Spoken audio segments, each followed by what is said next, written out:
Welcome back to my channel. आज के video में हम बात करेंगे उन बच्चों की जिन्होंने अभी तक अपने सिलेबस को कंप्लीट नहीं किया है फिजिक्स के।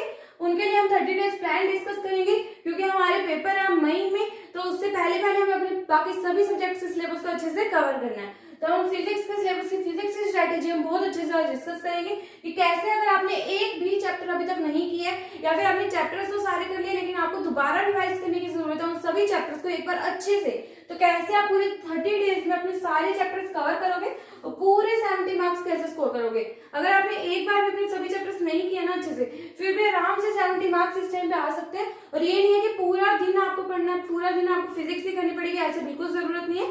सिर्फ आपको 2 या 3 घंटे, मैक्सिमम 3 घंटे अगर आप डेली भी पढ़ लेते हो ना, नहीं तो आप 2 घंटे लगा के चलो।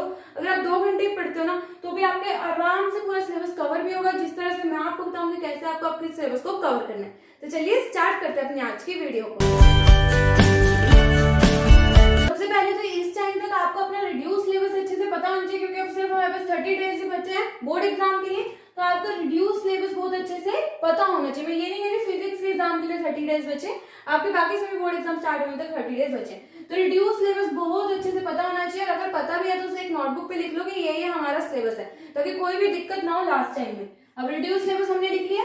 सेकंड चीज है जो मैंने आपके लिए यहाँ पे लिख दिया, मैं सब कुछ पढ़ के तो नहीं बताऊंगी, वैसे ऑलमोस्ट बच्चों को ये बात पता होगी, नहीं तो फिर भी मैंने यहाँ पे लिखा है आपको कि चैप्टर 1, 2 और 3 ये आपकी फर्स्ट यूनिट है, सेकंड यूनिट है, सब कुछ मैंने यहाँ पे लिख दिया। आप चाहो तो स्क्रीनशॉट ले सकते हो, नहीं तो देखो यूनिट 1 है उसमें आपको चैप्टर 1, चैप्टर 2 और चैप्टर 3 टोटल आपके 16 मार्क्स का। मेन बात आपको ये याद रखनी है कि 3 चैप्टर आपके 16 मार्क्स के हैं, बाकी 4 चैप्टर आपके 17 नंबर के हैं और उसके बाद आपके 3 चैप्टर 18 मार्क्स के, उसके बाद आपके 3 चैप्टर 12 मार्क्स के, उसके बाद सिर्फ एक चैप्टर सेमीकंडक्टर जो कि आपका 7 मार्क्स का आएगा। टोटल हमारे 70 मार्क्स इस तरह से पूरे होंगे। तो अब हमें मार्क्स पूरे करने हैं ना, अपने मार्क्स चाहिए हमें, तो हमें 70 मार्क्स अपने पूरे करने हैं। तो 70 मार्क्स हम किस तरह से पूरे करेंगे, देखो ध्यान से, हमें अपने यूनिट वाइज स्टडी करनी है। बहुत ध्यान से देख लो, यूनिट वाइज स्टडी हमें करनी है, मतलब जिस हिसाब से आपकी यूनिट, जैसे यूनिट 1, यूनिट 2, यूनिट 3, इस तरह से आपको अपनी स्टडी को करना है। ये ना सोचना कि चलो ये 17 नंबर के, 8 नंबर के, पहले इस यूनिट को कवर करते हैं फिर इस यूनिट को कवर करेंगे। ऐसा करने की जरूरत नहीं है क्योंकि फिजिक्स में जिस तरह से आप पढ़ते हो, जैसे आपने फर्स्ट चैप्टर पढ़ा उसका यूज आपका सेकंड चैप्टर में भी जरूर होगा, उसका थर्ड चैप्टर में भी कुछ ना कुछ यूज होगा। अब फोर्थ चैप्टर कर रहे हो तो फोर्थ 5th से रिलेटेड है, 5th 6th से रिलेटेड है। तो इस तरह से आपको अपने चैप्टर को करना है कि आप लाइन वाइज अपने चैप्टर को करो, कोशिश करना कि लाइन वाइज ही अपने चैप्टर को करो। अब उसके बाद अब देखो अभी आपके पास 4 वीक्स आपके बचे हुए हैं। थोड़ी फास्ट बता रही ताकि आपका टाइम ज्यादा वेस्ट ना हो।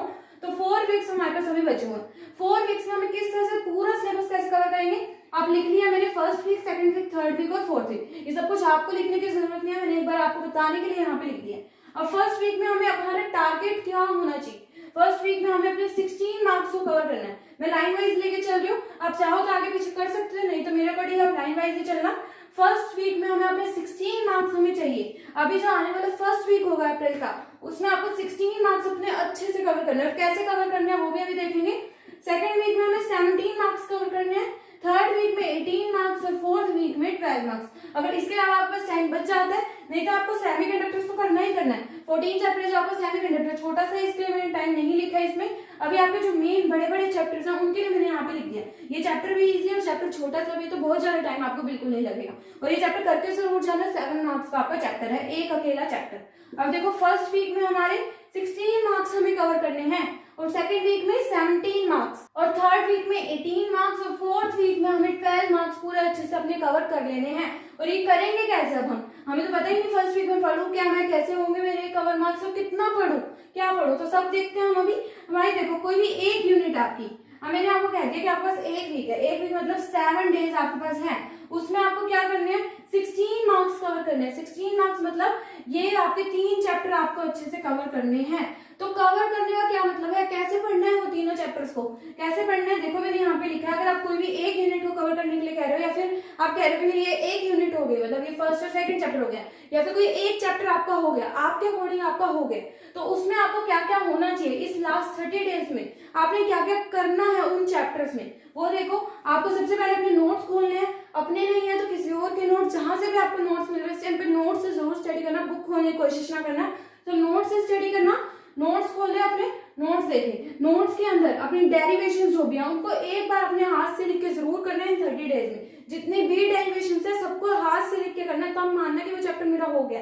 उसके बाद उसी चैप्टर का आपको क्या करना करना है, पी वाई क्यूज करने हैं। क्वेश्चंस कहाँ से करना है, कोई क्वेश्चंस नहीं देखने, कोई बुक के पीछे क्वेश्चन नहीं देखने, कोई क्वेश्चन नहीं देखना है, एनसीईआरटी क्वेश्चन नहीं देखने, सिर्फ क्या देखना है, हमें अपने पी वाई क्यूज को ध्यान से देखना है। अब पी वाई क्यूज कैसे देखोगे, ये नहीं है कि आप पिछले साल के क्वेश्चन पेपर लेके बैठे हो उसमें से ढूंढ रहे हो कि कौन सा सिलेबस के अकॉर्डिंग नहीं है, कौन सा सिलेबस के अकॉर्डिंग है।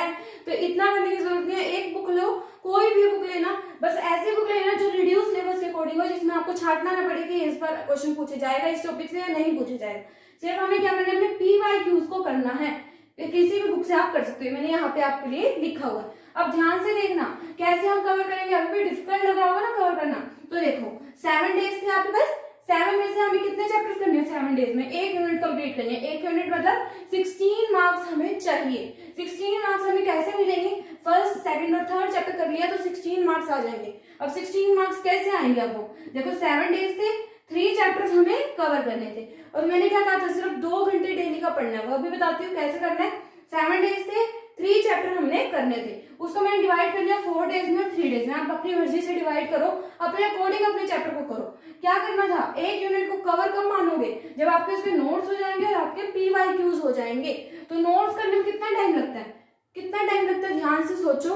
अगर आप कंसंट्रेशन से पढ़ते हो, नोट्स करते हो, तो डेरिवेशन करने में कितना टाइम लगता है। एक चैप्टर के पूरे नोट्स करने में 4 घंटे लग जाएंगे, 3 घंटे लग जाएंगे, उससे ज्यादा टाइम बिल्कुल नहीं लगेगा, क्योंकि इतनी मुश्किल भी नहीं होते फिजिक्स जितना हम सोचते हैं। एक बार कंसंट्रेशन से बैठ के पढ़ोगे तो बहुत आराम से हो जाएगा। अब देखो हमारे पास कितने दिन थे, 4 दिन हमारे पास थे। मैंने 4 दिन अलग निकाले थे, उन 4 दिन मैंने किसके लिए निकाले, इसके लिए निकाले थे मैंने वो 4 दिन। कैसे निकाले, अगर आप कोई ऐसे बच्चे हो जो अपनी थ्योरी अलग करता है और डेरिवेशंस को अलग, मतलब बाद में हम डेरिवेशन करेंगे, पहले थ्योरी कर लेते हैं। तो अगर आप वैसे बच्चे हो तो आपको क्या करना है, सबसे पहले उन 4 दिनों में पहले अपनी थ्योरी करो और फिर डेरिवेशंस करो। 2 घंटे दिन के हैं तो 2 दिन में 3 चैप्टर्स की थ्योरी करो और 2 दिन में बचे हुए उनकी डेरिवेशंस करो। डेरिवेशंस इतनी ज्यादा तो है नहीं कि आपको पूरे 4-5 घंटे लग जाएंगे डेरिवेशंस करने में, इतनी ज्यादा डेरिवेशंस नहीं है हमारे सिलेबस में। तो आपको जितना भी टाइम मिल रहा है उसको यूटिलाइज करना सीखो। 2 घंटे तो सोच लो, इन 2 घंटों में मैं ये चैप्टर कंप्लीट करके उठूंगा, अगर नहीं हुआ तो मैं बैठा रहूंगा, नहीं तो मैं चैप्टर कंप्लीट करे बिना नहीं उठूंगा। इस तरह से हमें पढ़ना है, हमें अपना एक भी दिन वेस्ट नहीं करना इन 30 डेज में से, एक अकेला दिन, क्योंकि हमने पहले वाले टाइम में नहीं स्टडी किया। चाहे कुछ भी रीजन हो सकता है आपका, अब तक सिलेबस कंप्लीट नहीं हुआ, इसका कुछ भी रीजन हो सकता है, लेकिन अभी हमें बहुत अच्छे से स्टडी करनी है। तो क्या करा मैंने, अपने 4 डेज में हमने अपनी थ्योरी कवर कर ली और अपनी डेरिवेशंस उसमें बहुत अच्छे से कवर कर ली।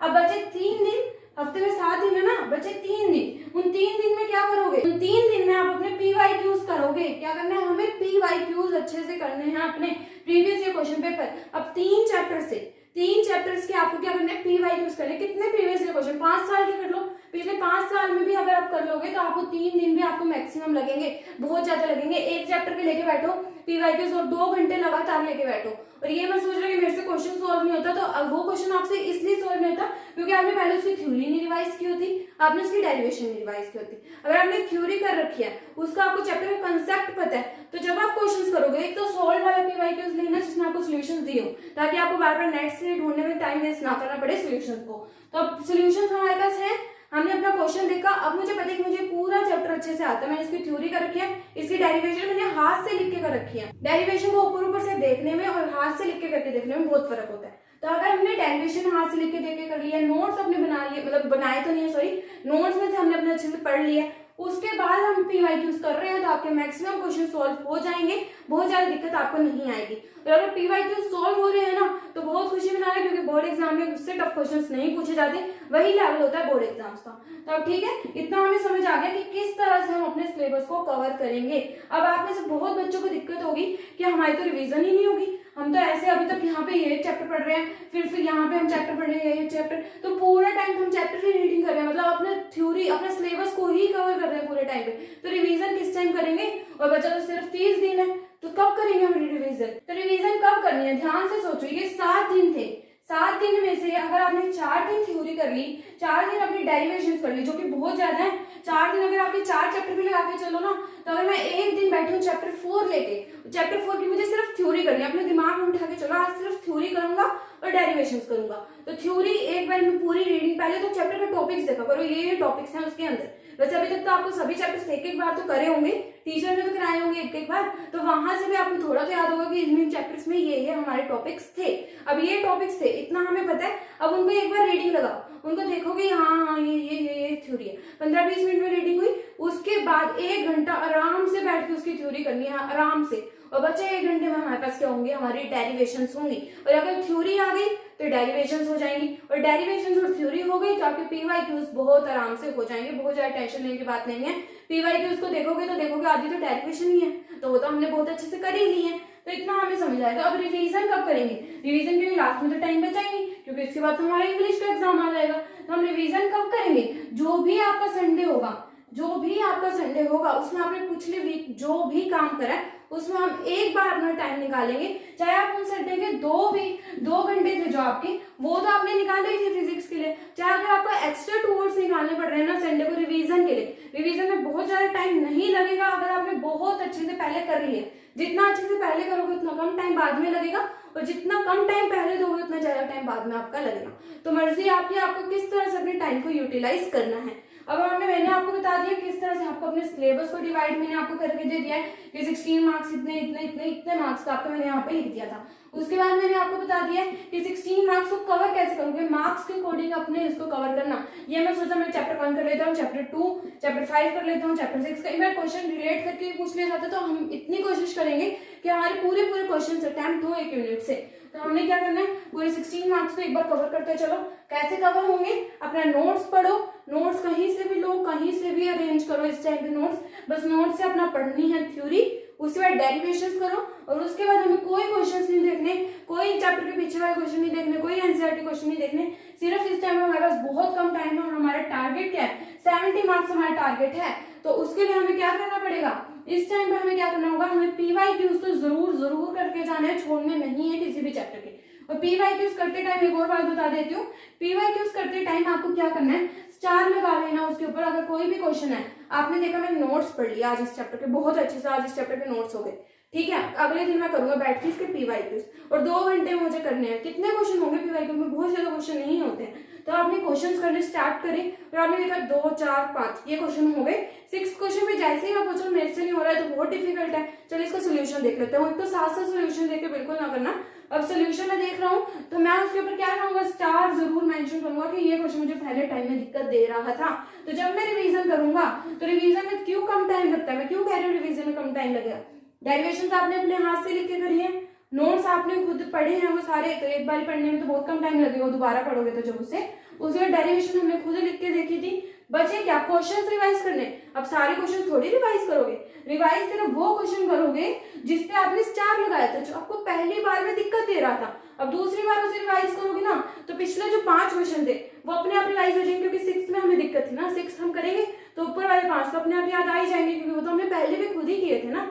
इतना समझ आया अच्छे से। तो यही सब बातें थी जो मुझे आज आपको अच्छे से बतानी थी, क्योंकि आप में से बहुत बच्चे होंगे जिनका सिलेबस अभी बहुत अच्छे से कवर नहीं होगा, या फिर जिनको रिवीजन करनी होगी और अप्रैल में उनको ऐसा लग रहा होगा कि बहुत छोटा है रिवीजन करने के लिए। लेकिन ऐसा नहीं है, अपने टाइम को अपने अकॉर्डिंग यूटिलाइज करो, क्योंकि सबके पास 24 आवर्स ही होते हैं एक दिन में, और सब कैसे मैनेज करते हैं, कौन कैसे टॉपर बन जाता है, उस टाइम को सिर्फ मैनेज करना आना चाहिए, आप अपने आप टॉपर बन जाओगे। तो मैं होप करती हूँ आपके लिए वीडियो हेल्पफुल रही होगी।